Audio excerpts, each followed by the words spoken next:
So, itong first card, refer ito sa mga nakalipas mo, no? Sa past energy mo, sa past kung ano yung energy na makukuha sa'yo. Baba muna natin itong card. Ito yung pinili mong number 5. You are guided with the universe. Ibig sabihin, kung ano man yung mga nangyayari sa'yo ng mga nakalipas, talagang nakaparten ito. Kumbaga, kung nakikita mo may mga nagne-negative, things will gonna be okay pa rin, no? Kahit negative, may mga betrayal kang kinaharap na walang daw ng pagbibigayan.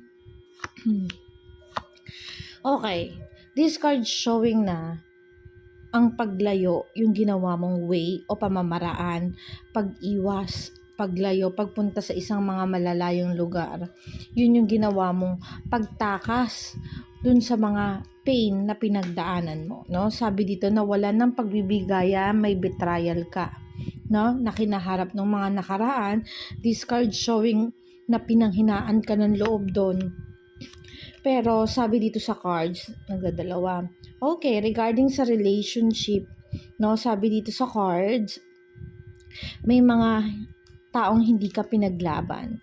Naging mahalagang tao sa'yo, pero nasaktan ka dito Pero ayaw mo kasi ng gulo, ayaw mo makasakit, ayaw mo ng kaguluhan.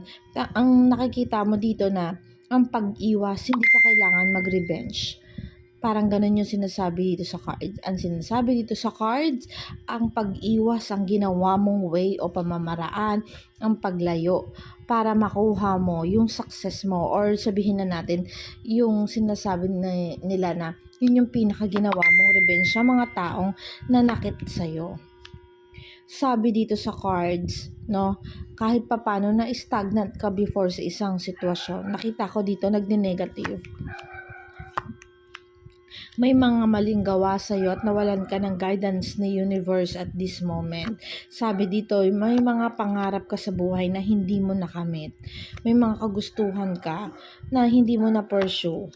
No? Sabi dito sa cards, ang ginawa mo ay inilaban mo yung sarili mo. Gumawa ka ng pamamaraan para maiayos yung lahat. And then nakikita ko dito, may mga nagne-negative man sa'yo, sa mga taong nakapaligid sa'yo, you are blessed naman regarding sa finances. No? Nakakagawa ka ng pamamaraan. Sabi dito, yung mga bagay daw na pinagsikapan mo, hindi naman daw nasira o napunta sa wala. Sabi dito, kasi matatag ka pala, this card showing na maraming mga nag-negative sa'yo, pero kaya mo silang labanan.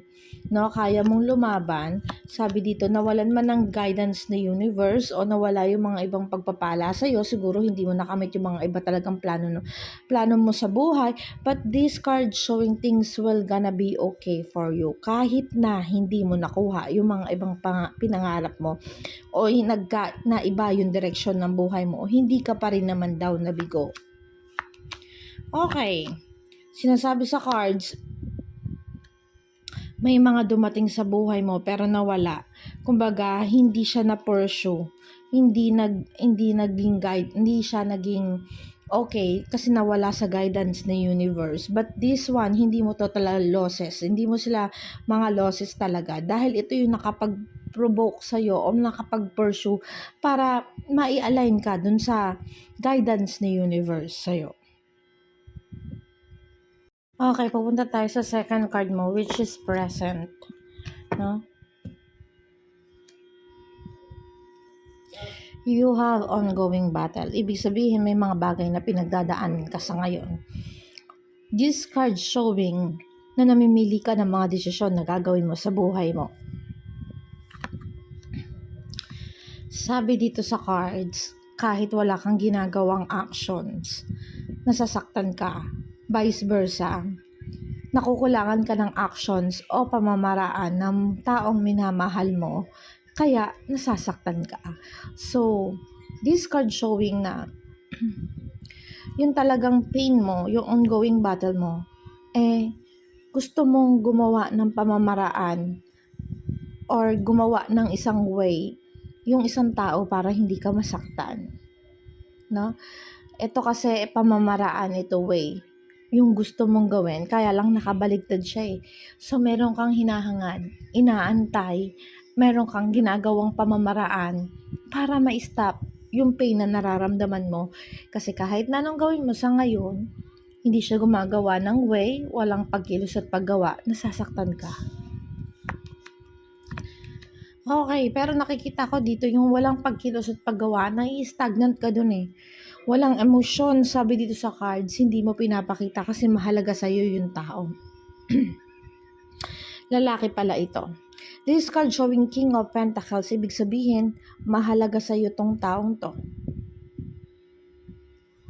This card showing na nasasaktan ka sa isang tao, nasasaktan ka sa isang tao dahil merong siyang hindi ginagawa. Pero wala kang kilos, wala kang, alam mo yon, hindi mo ma-pursue o hindi mo magawa ng pamamaraan din. Okay. Sabi dito sa cards, nagne-negative yung happy moment niyo or yung masayang pagsasama ninyo. Pero kahit ganun pa man yung nararamdaman mo, or kahit ganun pa man yung status ng relationship nyo, the card said, ito yung pinapangarap mong lalaki. Ito yung para sa'yo makakapagpabigay o makakapagpasaya sa'yo. Okay. Sabi dito sa cards, may mga problema kang kinakaharap regarding to sa lalaki. This card showing innocent, pero nasasaktan ka. Dito, this card showing na wala kang laban dun sa sitwasyon, wala kang magawang paraan. Hangad mo ang mag-new beginning kasama tong lalaking to. Hangad mong mag-new beginning, magkaroon ng isang malaking pagbabago para matapos yung pain na pinagdadaanan mo. Kaya lang may mga missed opportunities ang nararamdaman mo kasi hindi ka maipaglaban nitong taong to, hindi maipursue, hindi ka mapanindigan, or sabihin na natin na kulang or hindi sapat yung ipinapakita niya sa'yo. Hindi sapat yung pagpaparamdam niya na ikaw yung kanyang talagang minamahal. Pero nakikita ko dito, binabalanse mo daw yung pagkakataon kahit na nasasaktan ka.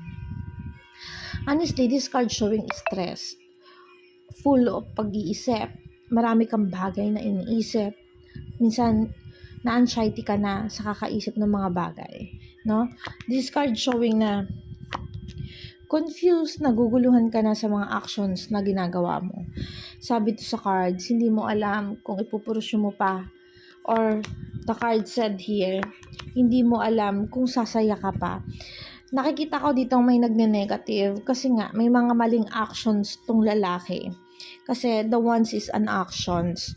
So may mga mali siyang actions. Pero honestly, this card showing happiness. Masaya ka kahit ganito yung nangyayari. Masaya ka sa kanya. Hindi makakaila kahit merong mali. Masaya ka. Ito yung sinasabi sa cards ng iyong present. Ngayon pupunta tayo sa future. Kung ano yung last cards mo, which is 21 if I'm not mistaken. Injustice. Okay. This card sabi, may mga bagay kang mapapasukan o isang sitwasyon na hindi makatwiran or hindi tama para sa'yo or para sa mga taong nakapaligid sa'yo. Sinasabi dito sa cards, magkakaroon ng pagbibigayan or pagkakaunawaan. Igagrab mo daw yung mga opportunities na paparating sa'yo. You are guided with the universe naman. Pero minsan nararamdaman mo you are not successful kahit successful pa rin naman. Alam mo yun, nagets mo ba? Yung parang in the future, nakikita mong hindi pa sapat yung mga bagay na ginawa mo. Kahit na kung ikukumpara ka sa iba, okay naman. Mas angat ka, mas maganda yung status mo, mas maganda yung kinalalagyan mo, no? Nakikita ko dito, you are success, no? Dahil nakikita ko matulungin kang tao, guided ka ni universe, and this card showing, ito yung sa'yo, no? Nakakapagbigay ng mga blessings sa'yo. So, in the future, pagdating sa career or pagdating sa mga bagay, hindi ka masyadong mahihirapan. This card showing na mapagbibigyan ka. At nakikita ko dito kasi may determinado ka sa mga susunod na araw o sa mga susunod na panahon ng buhay mo. May magdidetermine sa'yo. Determinado kang gawin yung mga bagay. Nakikita ko pagkilos at pagbibigayan, nakikita ko dito, you are able to give, no? Parang ganun, may kakayahan kang magbigay sa mga taong nakapaligid sa'yo. Ibig sabihin, in the next future, or yung future mo, magkakaroon ka ng, tawag dito, this card showing success, kasi nga, kaya mong tumulong, kaya mong magbigay, kaya mong umunawa. Alam mo yung ganun. Okay, sabi dito, may mga bagay ka daw na hindi ipaglalaban o susukuan, no? May mga bagay kang hihintuan o bibigyan ng boundaries, no? But this card showing patuloy ka pa rin gagawa para maiayos yung pamumuhay mo, maiayos yung kalagayan mo. At huwag kang mag-alala, this card showing na hindi ka daw po maghihirap or sasabihin na natin yung hindi ka mauubusan. Hindi ka yung darating sa panahon na lalagapak ka. Nakabaliktad sa'yo yung paghihirap. Ibig sabihin, aasenso po yung buhay mo in the future. Okay, Wheel of Fortunes and Page of Pentacles. Napakaganda. Sabi dito sa cards, wag mo na daw baguhin kung ano yung alignment mo kasi makukuha mo daw yung success ng buhay mo dyan. Sabi dito, yung Wheel of Fortune, tadhana, magandang pangarap, magandang future. Ibig sabihin, nandyan yung swerte. Yung swerte, yung luck. Pagdating sa finances, nakikita ko, maganda ang pasok sa'yo ng finances. Hindi ka maghihirap na magiging mayaman ka. Sabi dito, nakabaliktad ang the Fool. Ibig sabihin, may mga bagay kang matutuklasan o malalaman. Yung mga desisyon daw na gagawin mo ay tatama sa'yo or kumbaga uukma kung paano ka aasenso. You are in the right path, ma'am. Ang ibig sabihin ng cards, maganda po ang future mo, maganda ang kalalabasan mo, magiging mayaman ka, magiging tama yung mga bagay na papasukan mo, maging sa business ito, aasenso ka. Alam mo yung ganon, sabi dito sa cards, meron lang talagang mga nagne-negative tungkol sa relationship. Mawawalan ng pagkakaunawaan pero maiayos naman daw. Sabi dito, things will gonna be okay sa'yo. Yung makamundong gawain, mawawala yon. Yung mga stress na nakikita ko dito sa cards, matatapos yon. Yung kung ano man yung pinagdadaanan mo na disconnections regarding sa mga taong na nakapaligid sa'yo, this card showing na may mga bagay kang bibigyan ng boundaries, pero itong pagbibigay mo ng boundaries sa sarili mo, sa mga taong nakapaligid sa'yo, actually, hindi ito sa pangarap. Boundaries ito, hindi sa sarili mo, kundi yung pagiging mapagbigay mo dun sa mga taong nakapaligid sa'yo. Yun yung boundaries, yung pagbibigay mo ng pagtitiwala, which is makakabuti naman sa'yo. No? Nakikita ko dito in future, you are successful, ma'am. This card showing wish is granted. Wish is my command. Kaya mong kunin yung mga pangarap mo. Kaya mong panghawakan yung mga bagay na gusto mong gawin, no? Sabi dito kasi sa cards, nagiging matalino ka sa pag-abot ng pangarap mo. You are in the right decisions palagi. Kaya nakikita ko dito, magiging successful po. So, ang ganda ng cards mo, ma'am. Nakita ko dito, humarap ang Wheel of Fortune, humarap ang the World, humarap dito ang tawag dito, ang wishes come true. Nakikita ko dito sa cards na ang tangi lang nagiging problema sa iyo is yung soft-hearted mo sa mga taong nakapaligid sa iyo. Yung mga tao, yung relationship mo with other people, yun lang po ang nagiging problema sa iyo. Pero if you put the boundaries here, I saw it. Nakita ko naglagay ka ng boundaries at pahalagahan mo ang sarili mo, magiging successful ka in all matters, no? Na makikita ko dito na maganda po yung future na paparating sa iyo.